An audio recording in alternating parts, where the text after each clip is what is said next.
और नैतिक विकास दक्षता थिला विभिन्न आवेग को चिन्हट करी सेगुड़ी को ठीक भाव में नियंत्रण करने सुचिंतित प्रयास करेंगे। शिक्षण फलाफल गोटे अच्छी कि सेमानकर आवेग गुड़ी को एवं सेगुड़िकर कारण को वर्णना करिवो। जेपरिक मु रागी जाइछि कारण से मोर ब्लड टावर भांगी देछि। शिक्षण फलाफल थिला सामाजिक व्यवस्था अनुसार निजर आवेग को वर्णना करिवो एवं उदाहरण टी होछि कांदी कांदी। तो एथिपाई मु सार बखा शिक्षा करूथिले मु कह सार सकाटी मु करिवि सकाटी मु करिवि। तो हठात मन कहला ए अघना ए घर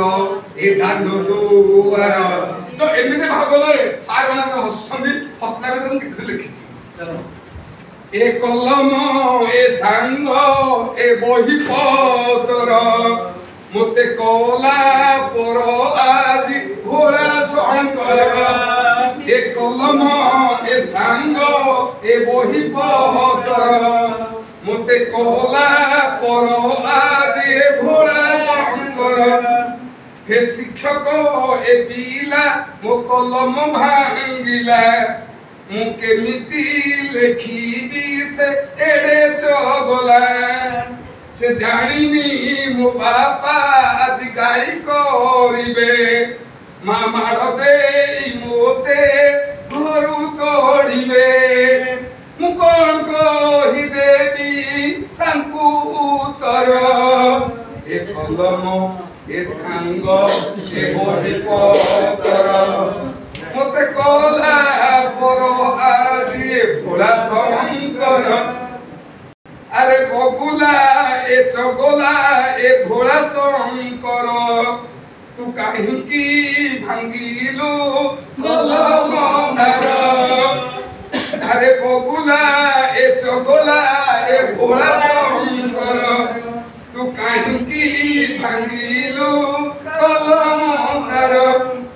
से कांदुची के तेरे ताकु दियो बुझाई पोछ दियो लोतक आखिरु तार ए कलम ए सांग ए बही पतर मोते कोला पर आज भोला शंकर अरे पुओ मो खेलाटी तू सबुठू भल सारा सी बुझौछुंदी जे कांदुला पिला अरे पुओ मो गेलाटी तू सबुठू भल तोते सबु बेले मु करिबी गेला पोछिबी लुह आखिरु तोर तू भल पुओ आम भोला शंकर ए कलम ए सांग ए बही पतर तो ए खली मु पिला को सकाटी पढ़िबी पढ़िला पोरे मु निजे मते सेठी ग्लिसरीन मारी आखिर रो झरेली ए झरेला भितरे और ग्लिसरीन को उत्पादन हो के आ कोन भी हो जहां भी जा मिलला कि सोदिस्त रहो जहां भी हो पिलांको पाखरे ए आवेग भरा के कांद देखेली ओहो उठिलो तो तपरे बाल बाटिका पिला मानन को पाखु जिबी अरे पुओ तम घरे काली भौणी रो तोर बाहाघर होइतिला आउ तो नानी तिले बाहाघर गला जुआई संगरे कि तो भाई संगरे सेते बेले से कोन करूथिला आज्ञा आउ कांद अछि कांद नहीं असनिष्ठ भारे अछि तथापि मध्य आमे आबेगरे आपण होते कोन करंती पिला निश्चित कहबले मोर विश्वास अछि दृढ़ विश्वास अछि कांद ए भली अभिनय रे कि तुम गाँ रे काली से बुढ़ाटी मरि जाइतिला कि जने दुर्घटना रे मरि जाइतिले हम देखिते रास्ता परे तार बापमा ता पुओ छ कोन करथिले ता स्त्री कोन करथिले तो एमिति आलाप आलोचना माध्यम रे कांदटी को आमे आनिबा दुई तंत्र कला परे तापरे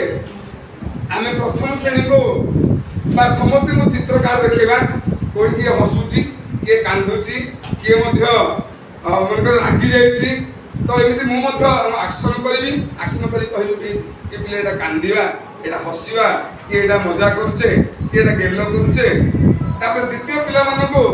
मु अभिनय करी कहला बेले कहब जे मु जो अभिनय कली से लिखिबे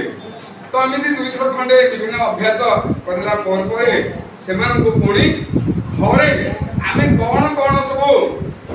केउं क्षेत्र में कांदुचे केउं क्षेत्र में हसुचे कि केउं क्षेत्र में सतीव खुशी होचे ए सब भावना को घरे बुझिकी आसिले काली आमे आलोचना करिबा काली आ गोटे हस कांद लुह भरा नाटक सामाजिक नाटक करिबा प्रस्तुति हमको देला बताई आवेगरे आमे गले मिले सदा बना चंद्र देखि बच्चे काकू दलन करी शांति रे प्रतिष्ठा रे कहीं